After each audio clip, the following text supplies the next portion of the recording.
20 मार्च को रेडियो जनखबर के 61वें अंक में आपका स्वागत है। पहले सुर्खियां।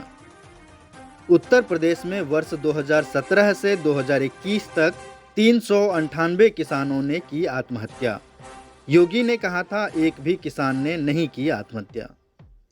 गुजरात में 5 साल में सबसे ज्यादा हिरासत में मौत। महाराष्ट्र में सरकार बदलने पर उच्चतम न्यायालय ने राज्यपाल की भूमिका पर उठाया सवाल।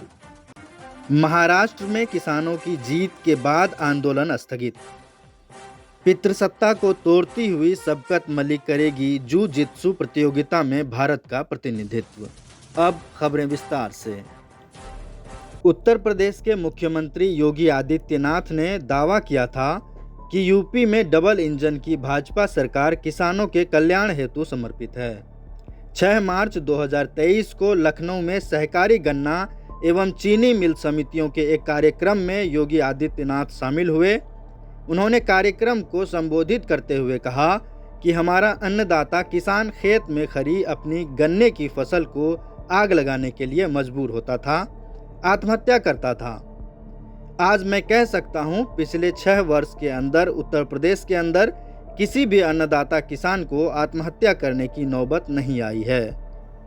वहीं राज्यसभा में कृषि मंत्री के लिखित जवाब के अनुसार उत्तर प्रदेश में वर्ष 2017 से 2021 तक 398 किसानों ने आत्महत्या की है। कृषि मंत्री द्वारा राज्यसभा में प्रस्तुत किए गए ये आंकड़े स्पष्ट कर रहे हैं कि उत्तर प्रदेश में किसानों की आत्महत्या के बारे में मुख्यमंत्री योगी आदित्यनाथ का दावा झूठा है। गुजरात ने एक बार फिर देश के उन राज्यों की सूची में शीर्ष स्थान हासिल किया है जहां पिछले 5 वर्षों में हिरासत में सबसे ज़्यादा मौतें हुईं। ऐसे 80 मामले सामने आए हैं। यह राष्ट्रीय मानवाधिकार आयोग द्वारा प्रदान किया गया आधिकारिक डेटा है और केंद्रीय गृह मंत्रालय द्वारा संसद में पेश किया गया है। फरवरी 2023 में सबरंग इंडिया ने पुलिस हिरासत में मौतों के आंकड़े पर भी रिपोर्ट की थी। फिर केंद्र सरकार द्वारा बुधवार 8 फरवरी को राज्यसभा में उपलब्ध कराए गए आंकड़ों के अनुसार पिछले 3 वर्षों में पुलिस हिरासत में मौतों में लगातार वृद्धि हुई है।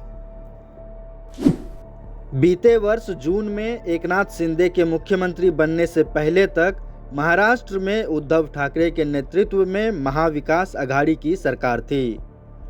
महाविकास अघाड़ी में शिवसेना के साथ कांग्रेस और राष्ट्रवादी कांग्रेस शामिल थीं। उद्धव ठाकरे को अपने दल के अंदर बगावत का सामना करना पड़ा और उन्हीं की पार्टी के नेता एकनाथ शिंदे ने अपना अलग गुट बना लिया। शिंदे ने भाजपा के समर्थन से सरकार बना ली थी। चुनाव आयोग के इस फैसले के खिलाफ उद्धव ठाकरे ने सुप्रीम कोर्ट का दरवाजा खटखटाया था।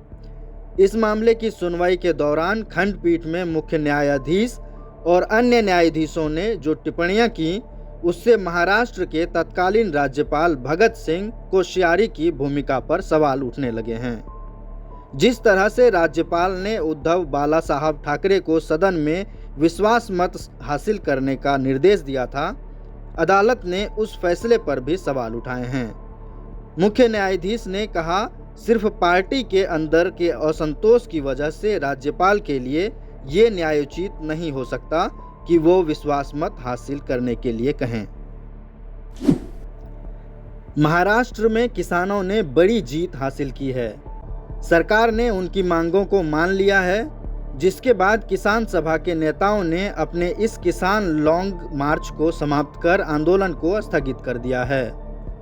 किसान नेता जेपी गावित ने प्रशासनिक अधिकारियों के सामने वासिंदी के ईदगाह मैदान में एक जनसभा को संबोधित करते हुए इसकी घोषणा की। बता दें कि प्याज के दामों में आई भारी गिरावट से हुए नुकसान के बाद महाराष्ट्र के हजारों किसान नासिक से मुंबई लॉन्ग मार्च पर निकल गए थे। किसान तुरंत वित्तीय राहत, निरंतर बिजली सप्लाई और कर्ज माफी आदि की मांग कर रहे हैं।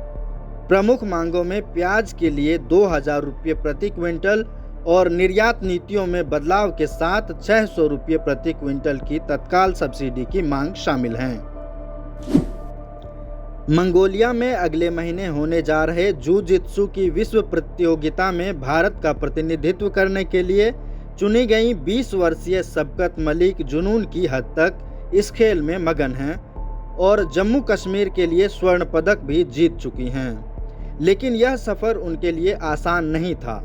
सबकत कहती हैं, स्कूल में जब मैंने कुछ लड़कियों के साथ ग्राउंड में प्रैक्टिस शुरू की थी तो स्कूल प्रबंधन ने मना कर दिया और कहा कि इससे स्कूल का माहौल बिगड़ जाएगा। मैंने गांव के मैदान में प्रैक्टिस की तो वहां के लोग ताने कसते और लड़के गालियां देते थे, धमकियां देते थे। वह कहते थे कि तुम लड़की हो, किचन का काम सीखो, यह बेशर्म खेल मत खेलो, तुम बेहयाई फैला रही हो।